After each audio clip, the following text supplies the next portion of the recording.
Now, China on Monday officially released the 2023 edition of its so-called standard map.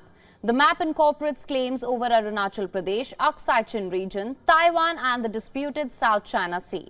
India maintains that the state of Arunachal Pradesh has always and will always be an integral part of the country. China's move is being seen as a response to India holding events in the lead-up to the G20 summit in the state, which Beijing had opposed. With China's growing belligerence, the border has become a battleground for testing wills and resilience.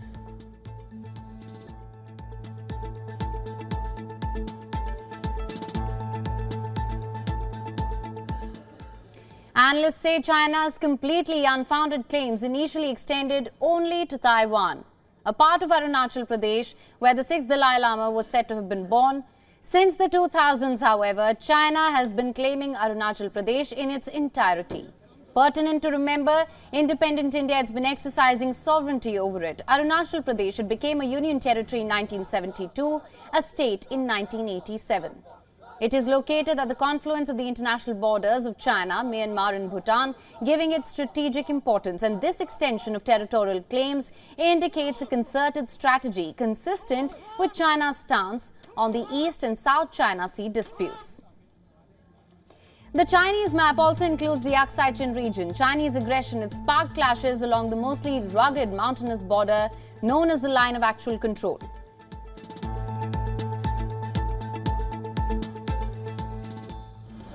Both sides have increasingly militarized their border policies and have shown no indication of backing down. The situation on the border remains tense due to China's violation of norms. Beijing and New Delhi are hardening their positions on either side of the line of actual control. And India is firm. Peace and tranquility in border areas is essential. New Delhi says it is fully prepared and committed to protecting sovereignty and dignity. India is hosting the G20 summit on the 9th and the 10th of September. It is the premier forum for international economic cooperation. It plays an important role in shaping and strengthening global architecture and governance. The G20 members represent around 85% of the global GDP, over 75% of the global trade and about two-thirds of the world population. Now, as mentioned, China's new map, it also underlines claims over Taiwan and South China Sea.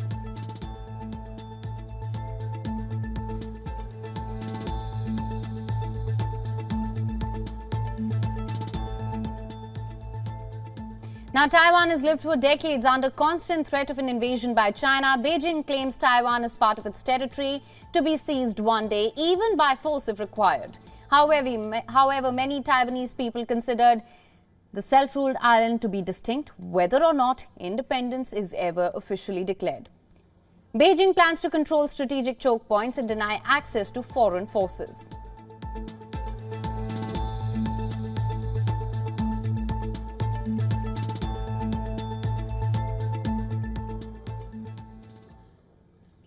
Xi Jinping recently said that China must modernize its military to make it a Great Wall of Steel. She also said that China must oppose pro-independence and secessionist activities and interference of external forces. China has also continued to use grey zone tactics to test Taiwan's response. Grey zone tactics include sending drones, balloons and fishing boats to areas close to Taiwan. Now, with defense outposts on artificial islands, China claims almost all of the South China Sea. The South China Sea, it's a key gateway for a large chunk of the world's merchant shipping. The sea contains rich fishing grounds and reportedly reserves of undiscovered oil and gas. The South China Sea, therefore, it's a key economic and strategic subsection of the Indo-Pacific.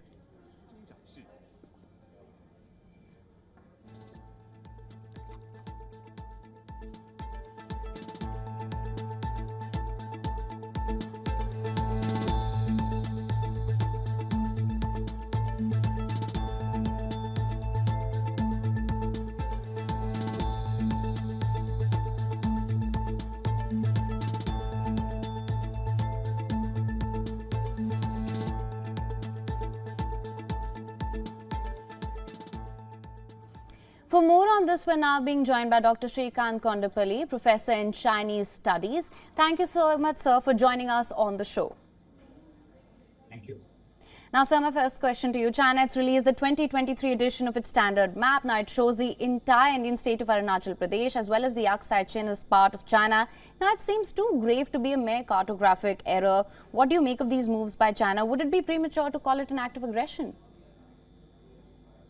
I think it is not an error, it is intentional. So it is indeed cartographic aggression by China because in 1960, Premier Zhou Enlai suggested that the McMahon line will be the border between India and China in the eastern sector, provided India accepts Aksai Chin as part of China. South of McMahon line is what we now term as Arunachal Pradesh. So China is going back on its words and trying to change the place names. By the way, this is the third time that they have done. And this definitely then indicates to cartographic aggression. Now, it is not only with India that China is doing. Right. China is doing with several other countries, as you just mentioned, about Taiwan, South China Sea, or others. Right. But we also have to keep in mind that in March, when President Xi Jinping visited Moscow, a day before that, they changed the names of Vladivostok and the far eastern regions of Russia. So this is happening across the board, including with Kazakhstan and other Central Asian republics. So it appears to be more of a cartographic aggression rather than an error. Right, sir, absolutely. Now, this really puts on display China's expansionist ambitions at a rather peculiar time, I'd say. Xi Jinping is set to attend the upcoming G20 summit as well. Can India afford to remain quiet on this issue, or are we expected to raise this, or is this expected to be raised during the summit? Well, the summit as such is a multilateral grouping, so there will be no chance for that in the summit meeting itself. However, if there is a bilateral meeting, as we just saw an informal chit-chat between President Xi and Prime Minister Modi in Johannesburg during the 15th BRICS summit meeting, so that is quite possible.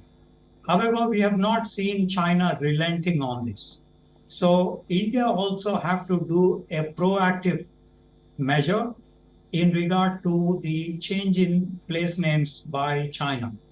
Number one, India should protest, obviously, at a very higher level and in strong terms.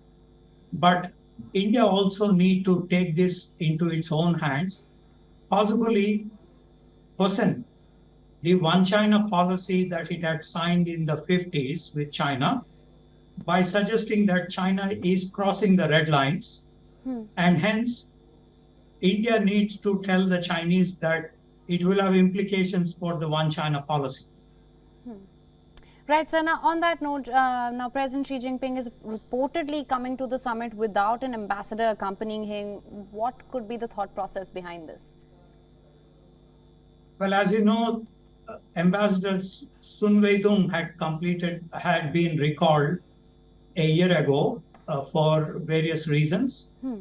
He is now the Vice Foreign Minister, and the embassy in New Delhi is represented by a charge d'affaires. So this is a technical issue. It doesn't mean that he is not accompanied by an ambassador. Of course, it also means that there will be the protocol level issues. However, these can be overcome. That is a minor issue in the interactions with President Xi when he comes to Delhi. Right, sir. Now, the Indian Prime Minister and Chinese President, they also held candid talks on the sidelines of the BRICS summit, as you mentioned earlier as well, where the two sides, they did agree to deal with the border issues along the line of actual control properly. Now, with this release, how do you see the situation unfolding on that front? I think this would further strengthen the Indian resolve to address the territorial dispute.